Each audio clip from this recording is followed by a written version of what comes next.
FICCI Cascade organized a seminar to commemorate Anti-Smuggling Day on February 11th. The forum brought together industry experts, policymakers, international institutions and enforcement agencies with an aim to reinforce its commitment to combat the global smuggling menace. Good morning, distinguished guests, invitees, ladies and gentlemen. Welcome to Anti-Smuggling Day 2023, being organized by FICCI Cascade. It's a platform which not only brings stakeholders together on one platform, but also addresses the issue of national as well as international importance. May I now invite Mr. Anil Rajput, Chairman FICCI Cascade, to deliver the welcome address. India is at the momentous turning point of a journey towards economic prosperity, a journey towards $30 trillion by 2047. As our economy flourishes, the share of activity of illicit trade is bound to increase. Cascade's Anti-Smuggling Day is certainly a step in the right direction. That being said, a lot remains to be done. It is only fitting that today all of us together pledge to remain vigilant to the threat of smuggling, to unite and battle this global adversary together, to tirelessly work towards generating large-scale awareness and increasingly involve the youth of the country and leverage their power in strengthening the movement against smuggling, to devise mechanism and collectively use technology to defeat the ulterior motives of illicit traders, and finally urge the United Nations to lend their voice, thereby providing much greater impetus to this movement. Ladies and gentlemen, our keynote speaker is Mr. P.K. Das, Director, Compliance and Facilitation Directorate, World Customs Organization. He could not join us here in person today. However, he has sent a video message. We would like to present his address through this video message, please.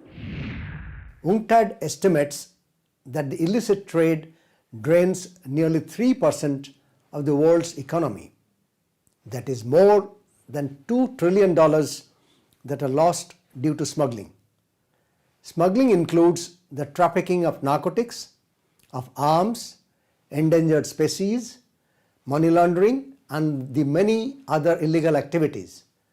This is a challenge that we as customs face together. To address this risk, encouraging the rule of law is very critical. It requires a whole of government approach, a world coordinated, planned and sustained action by law enforcement agencies together with civil society is needed. Customs is the lead agency to coordinate border management and secure a safe supply chain. At the same time, customs can target the smugglers in the process. Indian customs has been championing this process for centuries, and the DRI's anti-smuggling reports are a testimony to this. May I now invite Mr. Mohan Kumar Singh, Director General, Directorate of Revenue Intelligence, this morning's chief guest, to deliver the inaugural address. The enormity of the problem of smuggling can be gauged from the volume of the seizures which we have shown in our reports. Just to give an idea, on an average, more than 1,000 crores worth of contrabands are being seized every month by DRI alone. Of course, the 80% of the quantum would be of the narcotic, drug and psychotropic substances, but on the rest of the items, the gold is one of the major items being seized. Now, the narcotic drugs, the recent trend of smuggling through sea route by containers, a large number of carriers bringing smuggled gold into the country from all the routes, by air, by land, by sea, and the movement of gold internally into the country by the courier mode. These are some of the new areas which add to the problems of smuggling and the challenges which we face. We in DRI are aware of the ever-growing challenges in countering these smuggling activities. the sophisticated concealment methods which are being used, the sophisticated extraction methods being used by the smugglers, the increased use of the courier agencies and the postal cargo, the routing of suspect consignments through multiple ports, usage of dormant IEC codes. These are some of the challenges which we have been seen and we have highlighted in our reports. The terrain and the porous borders in the northeastern region have also been seen very frequently being used for the smuggling activities of all kinds. So the point I want to make is that this kind of dynamic nature of the threat and its larger social, economical, and security implications, this makes it imperative for all of us sitting here to remain cognizant of the risks and responsibilities involved. May I now request Mr. Deep Chand, IPS, Advisor, FICCI Cascade, and former Special Commissioner of Police, New Delhi, to kindly propose the vote of thanks.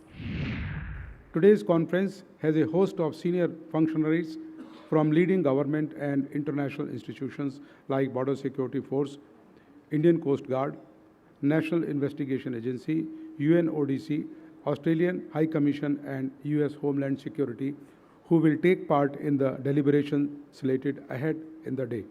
I would like to take this opportunity to thank them for their participation today. I would also like to thank every one of you for joining us today for this important conference on Anti-Smuggling Day.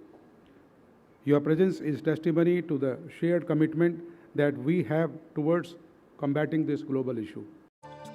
An insightful panel discussion themed Combat Struggling to Foster National Security and Economic Development featured Najib Shah, former Chairman, Central Board of Indirect Taxes and Customs, and think tank member FICCI Cascade Balkesh Humar, member Appellate Tribunal SAFMA, Department of Revenue, Ministry of Finance, A.M. Kulkarni, Additional Director General, National Investigation Agency, Ayush Mani Tiwari, IPS Inspector General Operations, Border Security Forces, and Manish Kumar Negi, Deputy Inspector General, Indian Coast Guard, who shared their disruptive views on the increasing need for international cooperation to combat smuggling.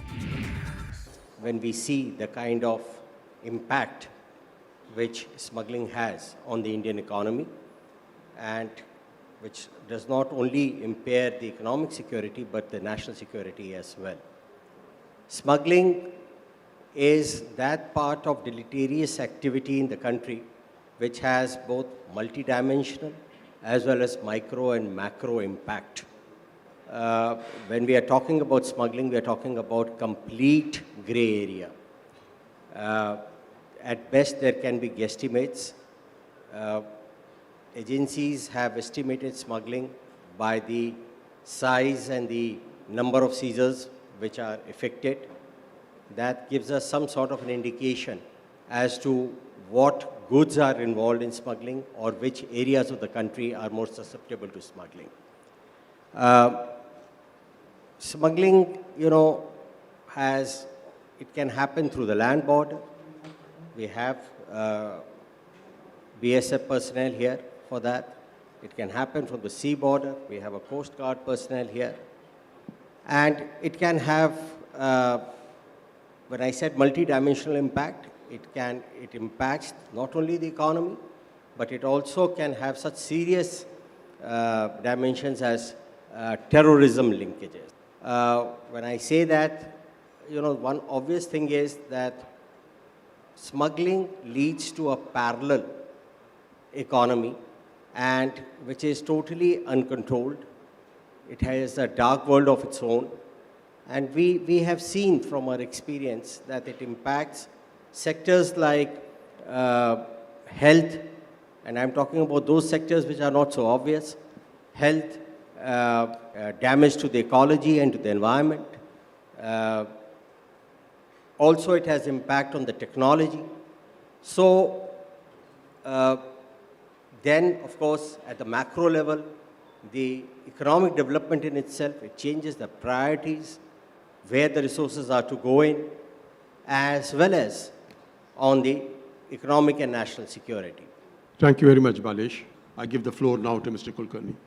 There has been a nexus between terrorism and organized crime networks, with opportunistic alliances emerging among belligerents who share a hostility towards national authorities and seek to exploit vulnerabilities. Now, where do they form these axes? The solidarity with co-workers, so to say. Now, these are forged in prisons or networked through overground workers in the open, and financial support garnered by terrorists through these organized crime networks has emerged to be lifeblood of terrorism. I'll also want to bring in focus the recently held Interpol conference in Delhi. The General Assembly met in Delhi, 2 days, 3 days, and thereafter, just in a month, we had the NIA kind of facilitated the hosting of No Money for Terror conference, the third iteration of it in Delhi.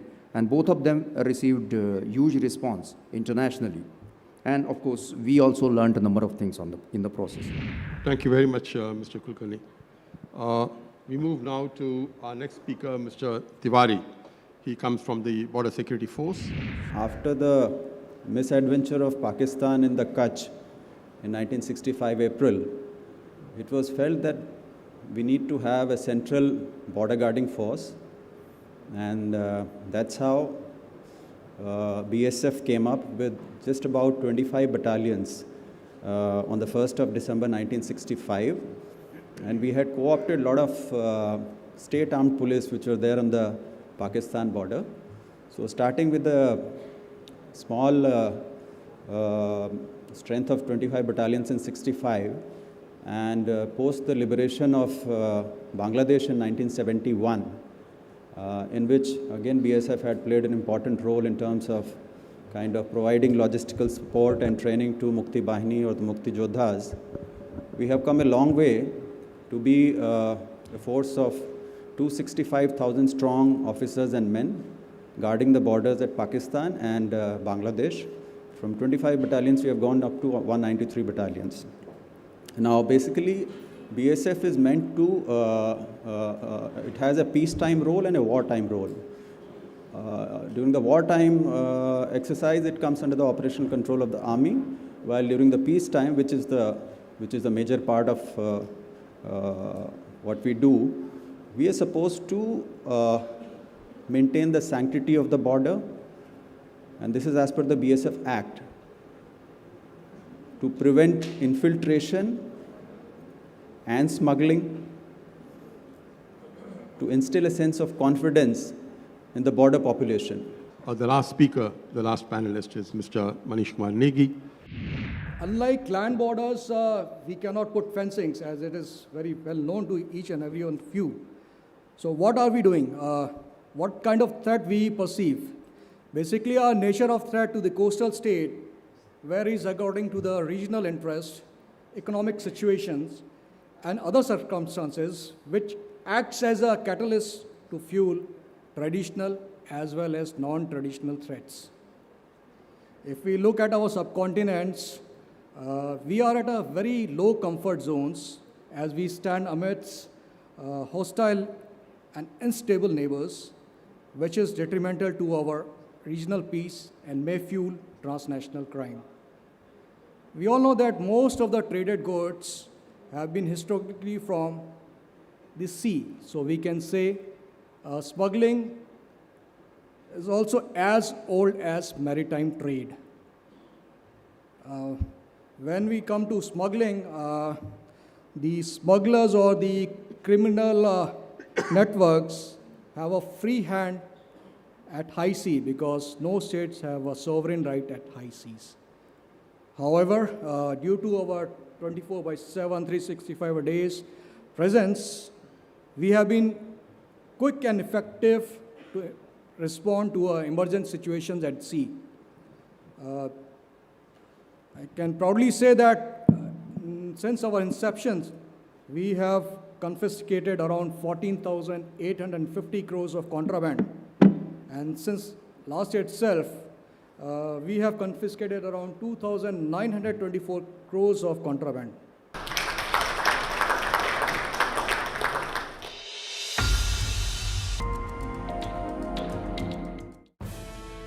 As a run-up to Anti-Smuggling Day and its endeavor to sensitize the youth on the menace of smuggling goods, FICCI Cascade also felicitated the winner of the digital art poster competition that was organized on the theme Stand Against Smuggling.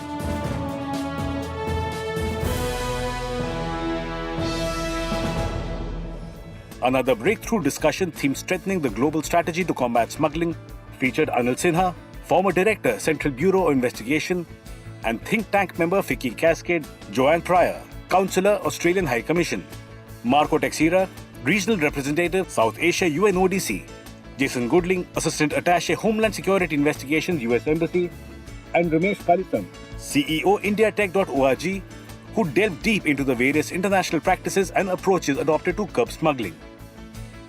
May I request the session chair to kindly steer the session forward? My view is that ultimately we will have to take a view for developing a robust mechanism away from the age-old CSI initiative. We need to work on a system which moves away from the traditional account of declaring what is contraband on the basis of the sanctions. This is something which is archaic in its conceptualization, and it is also something which is against the grain of the humanity as such. So we need to work out a robust mechanism which can be based on shared perceptions, as well as which can take into account the considerations, respective considerations of national interests. Let's start with the headlines. Joanna, I'll come to you in terms of, the headlines in terms of emerging challenges when it comes to combating smuggling. Your thoughts on this? Whilst there are many challenges there, many challenges across different commodities, different modes of movement of goods, and I know a few people referred to that through their earlier presentations. The one key thing that kept coming out in all my dot points was being able to work with our partner agencies internationally and domestically, and international cooperation. We can't do it individually, we have to do it together. Jason, your thoughts on this? The need for partnerships, especially as you try to stay ahead of the curve in trying to combat smuggling. Yeah, I think that's very important. With HSI, what we try and do is enter into MOUs with our partners, whether country partners with specific agencies. Currently, we're looking to do that. We have several one out to India, and we're looking to do more. Recently, we visited the Maldives, and we have several out with them to create that understanding and that information sharing, because with these investigations, especially dealing with the ongoing challenges of, say, third-party marketplaces and things like that, it becomes important to have that information sharing of real-time information so that we can identify the perpetrators. Marco, I'll come to you. But first, let me cite some facts and figures. $2.2 trillion drained from the global economy, and when we look at India itself, $7 billion, that's the cost that we have borne, unfortunately, because of this, in the 2019-2020 period. So take us through what's contributing to the rise of these illicit trades, whether it's, when we look at the FMCG market,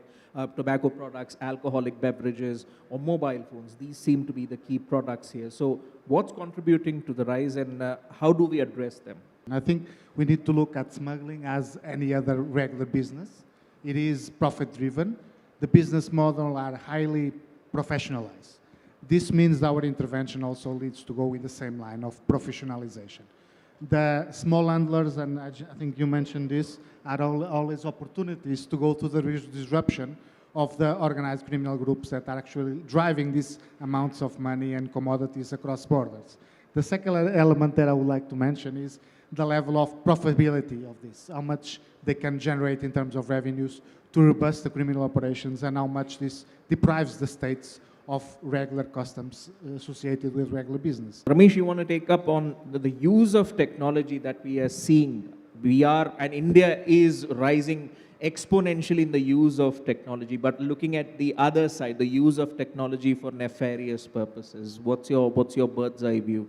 Well, there are two aspects to it. I mean, online is bringing about large amounts of trade, and technology is also kind of pushing a lot of nefarious things forward. And therefore, if you look at from an intervention standpoint, you do have the requirement of technologies being one step ahead on detection. And I mean, I was reading yesterday about how electronic sniffer dogs are being deployed now in the European customs frontiers. You have this concept of electronic sniffer dogs, which are now sent inside containers, and they give you an analysis of what all they sniffed inside. Considering the amount of trade that is increasing day in and day out, it is humanly not possible, even in the customs frontiers, to check every bit that is coming in. So we need to probably get smarter. X-ray technology, was being deployed till now, will only tell you the dimension and not the composition necessarily in all the cases. So therefore, you need to have advanced technologies like those. You now have in the waterfront what is called unmanned surface vehicles, which are being deployed. These are going around in the, and they don't have any people manning them. The deliberations that we had today as part of the Anti-Smuggling Day must have evoked a lot of new ideas and provided opportunities for further collaborations amongst national and international stakeholders to combat smuggling. I must say before I conclude, in the country, in 2018, DRI had taken the initiative to set up a national anti-smuggling coordination center, which has more than 20 agencies. So this is something which is equivalent to the MAC under Ministry of Home Affairs, primarily from security reasons, and the NCURD under National NCB, Narcotics Control Bureau, and the FCORD for fake Indian currency note under Ministry of Home Affairs. So this National Anti-Smuggling Coordination Center under DRI set up in 2018, I'm sure will go a long way in bridging the gap of cooperation, collaboration of anti-smuggling agencies working in India. Thank you very much for your kind attention.